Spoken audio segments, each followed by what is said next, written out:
Okay, so we are going to be swapping out a few parts on the 6.0 because I have failed to maintain the front end, but since I don't really drive it, I kind of let it go last year. But since we have some time, what I ended up buying was the entire drag link, Pitman arm ball joint, a tie rod end, even bought the sleeves because I just wanted to grab the entire thing, throw it all in there. Plus those have been repainted I don't know how many times by myself. And since we're in there, we're going to go ahead and replace the steering dampener. Just because I have a feeling when I get in there, that thing's just gonna be shot. I'm gonna wrap it in this chrome, and if you guys haven't already seen my last video on the 6.7 Power Stroke, I actually wrapped my entire shocks chrome. It's been over a year. They're still holding up great. So I'm gonna go ahead and wrap this chrome just so it doesn't look horrible underneath the truck. I'm hoping that should fix all the issues in my front end. Should be like a 30-40 minute install, but it'll probably take me 2.5. But on the video, it's gonna look like it took me 5 minutes. So if you guys haven't already, make sure you like, subscribe. I would greatly appreciate it. Now let's hop straight into this video and get this thing replaced. All right, so I got the crown nut off and I'm trying to get this thing out of there. So they said beat on it right there and beating on both of those ends. I needed to invest in one of those wedge bars to make this process a lot easier for the future. I forgot to record, but yeah, there's that. She's out of there, boys. All right, so we got the new one thrown in there. I'm gonna have it sitting right here. So we're gonna mount that bad boy up to the Pitman arm, and then we'll wrap our shock and just start tightening everything up. I got it on there. Got this one up here done, the track bar ball joint. And we're gonna grease everything and be done. I didn't realize that when I bought these, they didn't have grease inserts, so probably gonna be doing these tie rod ends and that ball joint again in like 2 years. Yeah, basically just gonna tighten those down, and then I'm gonna wrap this shock in this box over here and then go from there. So shout out to my boy Isaac. Dude, I was having troubles with this. He came over, he helped line everything up here while I was in the driver's side, straightened up the steering wheel. So shout out to Isaac. That's my boy. Always helping a brother out. But yeah, I'm just gonna tighten all that stuff up. Nothing really interesting as far as that. So I'm gonna tighten that up and we're gonna hop over to the wrap part. Alrighty, so it is the next day and we basically just held off on everything because it was getting really bad on the quality. It was way too dark in the garage and everything, didn't have substantial lighting. So we basically just got to a good stopping point yesterday, and obviously it's day out, but we're starting on these shocks right here. I know whenever I did this the first time, people were saying that I wasn't gonna last, but we're over a year later and they still lasted on the daily. So if they can last on a daily, they can last just about on anything else. So I got my piece right here, and what I'm gonna do is do this in 2 parts.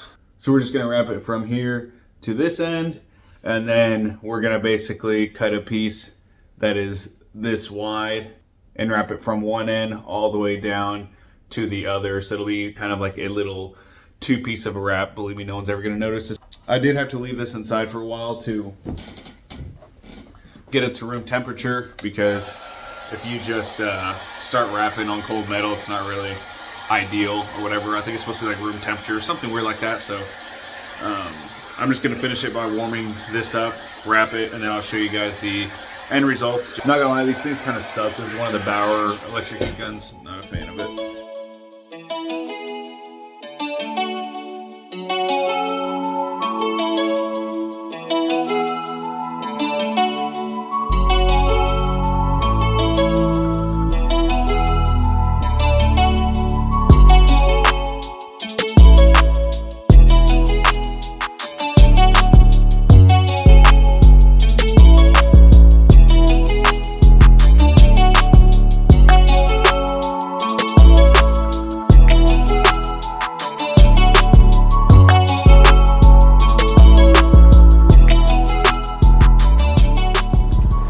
Alrighty, and in 25 minutes we have our fully wrapped chrome.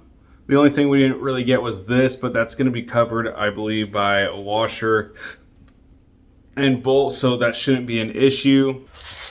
Well, I didn't realize this thing wasn't recording, but basically quick rundown. So we got it on there, it looks dang good, but now like the brush look kind of throws it off a little bit. I need to redo these stabilizers.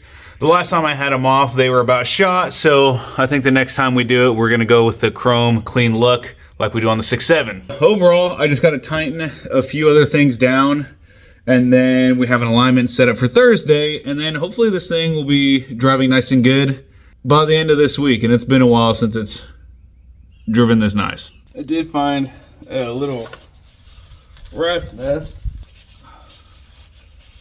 There's so much in here, dude. And since that happens when you let your truck sit forever and it just keeps coming. I keep thinking that's it. And it just keeps going. Look at all this little nest I got. And then I noticed this yesterday. Like, I saw like a little tuft of this sticking out. I'm like, what is this? And then like, I could just feel a whole nest in there. I mean, the truck starts up and everything fine. So, I mean, look at that. That's the size of my hand. That's a 6'5" person's hand for reference. But yeah, pretty nasty crap.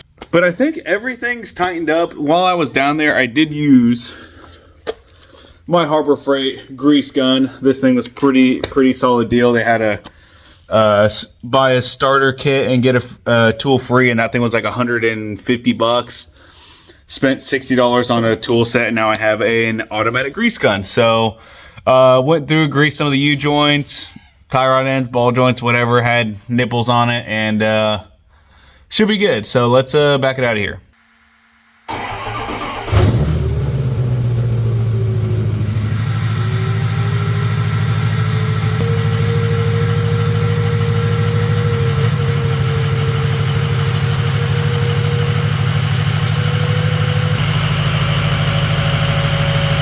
I did notice that the steering wheel's a bit crooked, but when we go and get it aligned, I'll just tell my, hey, can you straighten that up, and go from there. I guess I'm gonna just take it for a quick little test drive and see how it does.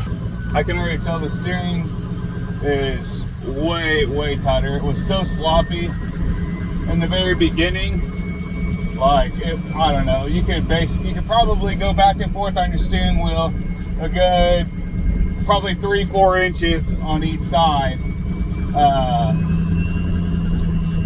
before you would like start moving or whatever. It was pretty bad. It was like my dad's 7.3. That thing was horrible. But I mean, even though the steering wheel is completely freaking crooked, 10 times better. Like way more better. Oh my gosh, this is like, it's nice.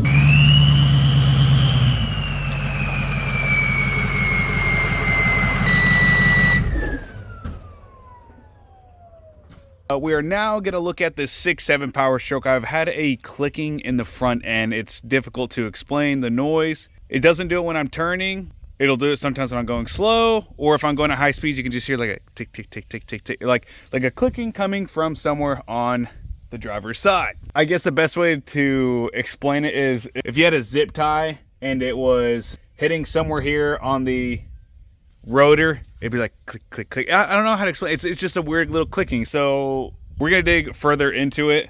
So these are the things you deal with when you have 2614s on 2-inch spacers. So let's dig into this bad boy.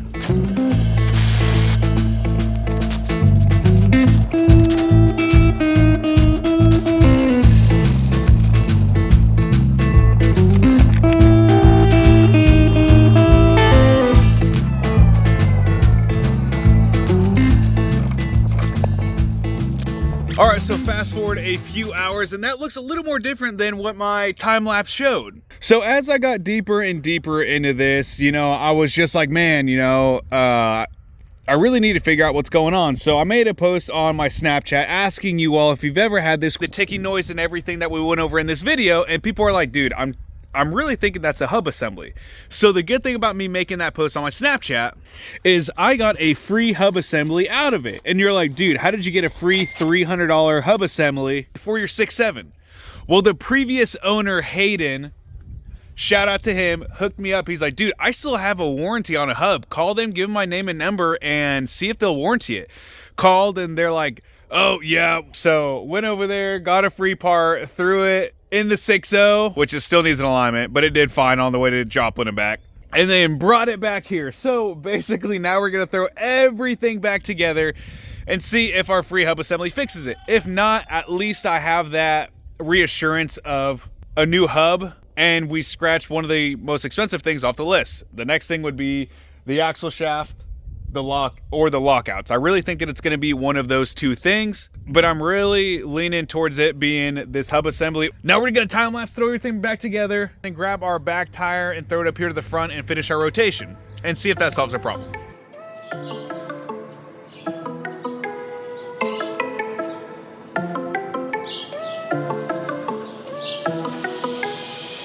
I got blessings falling on me. I got weapons, need no army. Starlight, Tetris, you don't know me. Stab my fatty, you don't know me. Okay, hey now, it's a new kid on the playground. So many bags on me, you would've thought I was a spray ground.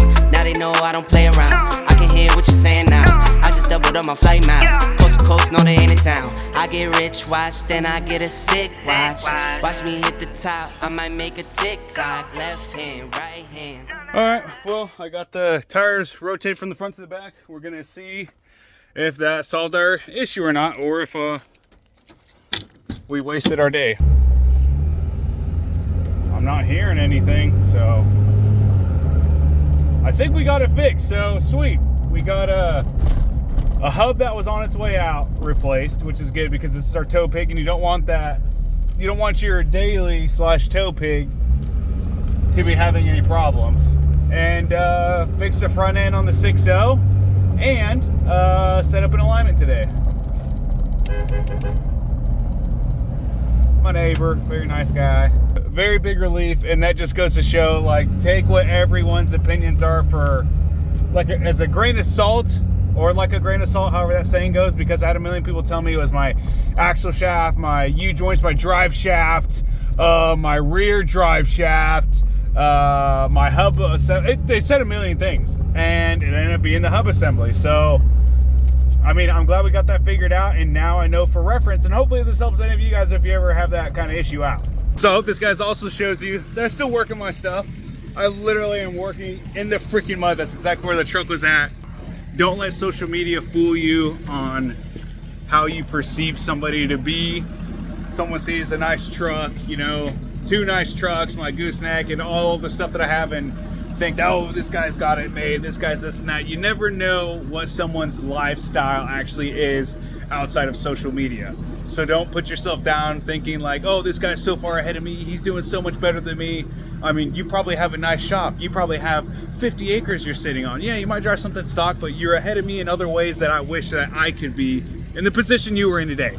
So I just want that to kind of motivate you guys, to show you that not everybody is what they are. I mean, look, that was what I was laying on the other day. That's just how life really is. But also it goes to show that I don't forget where I come from. I'm still willing to get down in the mud, get down and dirty, spend an entire day out here just making a mess of myself, tearing up my Walmart shoes to make sure that I get content for you guys. So I greatly appreciate you guys. Thank you guys so much for watching. I know this isn't an amazing thing, but it just kind of goes to show that with wide wheels comes front end issues. Tie rod ends, especially on both of these trucks. I use Timken on this truck, have only ever replaced my hub assemblies twice in it in the past 8 years. Always ran 14 wides, 26 and 14s, never had issues.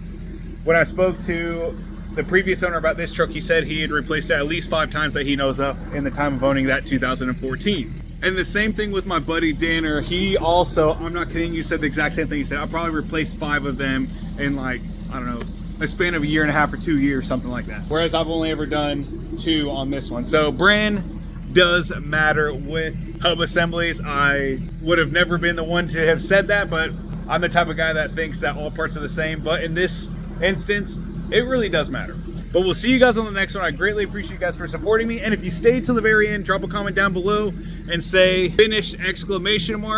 So that I know you guys made it to the end of this YouTube video. Thank you guys so much for watching. I greatly appreciate and love every single one of you guys. And we'll see you on the next one. Keep an eye on that front end.